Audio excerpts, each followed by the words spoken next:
Bonjour, dans cette vidéo, je vous propose de calculer une intégrale double donc pour répondre à la question quelle est la constante K d'une densité jointe sur un domaine où X et Y en fait sont définis l'un par rapport à l'autre. En fait, c'est quelqu'un qui m'a demandé cette vidéo, c'est une bonne idée en effet. Je pense que ça peut servir à tout le monde, donc j'ai trouvé cet exercice. Alors, ce qu'on va faire, donc vous savez que donc on a une densité, alors je reprends, hein, on a lambda qui est positif, on a un domaine où en fait on est sur R2, mais il faut que Y soit supérieur à 0 et que X soit supérieur à Y, donc on va voir ce que ça veut dire pour chacune d'entre elles. Et on a une densité qui dépend d'un certain K, et en fait la question c'est calculer K, hein. Et donc pour calculer K, comme d'habitude, on utilise l'argument que en fait il faut que la densité de fxy dx dy sur R2, il faut que cette densité soit égale à 1. Donc on va calculer la densité de fxy dx dy, on y va. Et alors en fait ce que je vais faire, c'est que je vais la calculer deux fois, hein. Je vais la calculer une fois en intégrant d'abord par rapport à x et une autre fois en intégrant d'abord par rapport à y. Comme ça, vous verrez vraiment comment on peut faire de deux manières différentes et vous verrez que les calculs sont en fait très différents selon que vous décidez de faire l'un ou l'autre. Parfois, vous n'avez pas le choix, hein, mais là, on a le choix, on peut faire les deux, donc on y va. Ok, donc ça, c'est l'intégrale du coup sur D on a dit, donc K exponentielle moins θx. Vous avez vu que la densité, elle n'est pas très compliquée parce qu'en fait, elle ne dépend pas de Y, donc ça va être facile. Alors, on va d'abord intégrer par rapport à X. Donc, si on veut d'abord intégrer par rapport à X, il faut qu'on définisse en premier X en fonction de Y. Donc, on a dit que c'était comme ça. Hop. Donc, X, ce qu'on sait, c'est qu'il est plus grand que Y et il est plus petit que l'infini. Et du coup, Y, lui, il faut qu'il soit défini, qu'il ne dépende plus de X, hein. Il faut que lui soit clair. Donc Y, en fait, il fait ce qu'il veut. Il faut juste qu'il soit positif. Et il peut aller jusqu'à l'infini s'il veut. Voilà. Donc là, ça, vous avez défini Y en fonction... X en fonction de Y. Donc, on intègre d'abord par rapport à X. Alors, si vous intégrez par rapport à X, vous vous retrouvez avec ce truc-là. Donc, bon, du coup, c'est pas très difficile, hein, comme intégrale.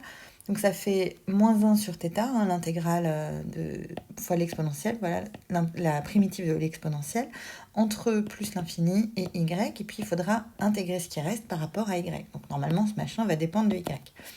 Donc en plus l'infini, ça fait 0, ensuite on fait moins, moins, donc ça va faire un plus, et en y, du coup, tout simplement, je remplace x par y, voilà qui est réglé. Je n'ai plus qu'à réintégrer ce truc-là, donc mon k sur θ, c'est une constante, par rapport à y, donc ça me refait du coup 1 sur moins 1 sur θ, exponentielle de moins θy, entre plus l'infini et 0. En plus l'infini, ça fait de nouveau 0, ensuite ça fait moins moins, et en 0, ça fait 1 sur θ, donc ça fait k sur θ carré. On a dit que ce truc-là devait valoir 1, ce qui veut dire que k doit être égal à θ carré. Bon, mais le résultat, en réalité, c'est quand même pas ce qui nous intéresse le plus. Nous, ce qu'on essaie de faire, là, c'est d'apprendre des techniques d'intégration double, hein. Donc, deuxième méthode, vous allez intégrer d'abord par rapport à y, puis par rapport à x. Donc, je réécris le domaine pour que ce soit clair. Donc, si je fais d'abord par rapport à y, puis par rapport à x, il faut que j'écrive d'abord y en fonction de x. Donc, y, il est entre 0 et x, hein, c'est écrit ici. Et x, lui, il fait ce qu'il veut entre 0 et plus l'infini. Il faut toujours qu'il y en ait une des deux qui soit fixée de manière qui ne dépende pas de l'autre, hein. Donc vous pouvez avoir une première variable qui dépend de la deuxième, mais par contre, à ce moment-là, sinon c'est le chien qui se mord la queue, ça ne fonctionne pas, hein. Il faut absolument qu'il y en ait une des deux qui soit fixée dans l'absolu. Hop. Alors vous allez voir, ça n'a rien à voir comme calcul. Donc d'abord, on va intégrer par rapport à y. Bon, par rapport à y, ce machin-là, c'est une constante, hein. D'ailleurs, c'est tellement une constante qu'on peut le mettre devant. Et donc, on intègre 1 par rapport à y, hein. Donc, en fait, du coup, la primitive, c'est y entre x et 0. Donc, il va nous rester... Hop, j'oublie les signes égales. Donc, le k, je vais le sortir complètement, ça va être plus simple. Et ici, du coup, je vais avoir tout simplement x exponentielle moins θx dx. Ça, on la connaît, ça ressemble quand même beaucoup quand on fait un peu des probas, alors soit vous faites par rapport à une loi gamma, hein, mais le plus simple c'est de repérer que c'est quasiment l'espérance d'une loi exponentielle à laquelle il manque un petit bout, un petit paramètre quand même. Regardez si je rajoute un θ devant, hein, que je divise par θ parce que je vais multiplier par θ. Donc x θ exponentielle moins θx dx, tout ça sur 0 plus l'infini en fait, c'est égal à l'espérance d'une loi exponentielle, pardon pour l'abus de notation de paramètre θ.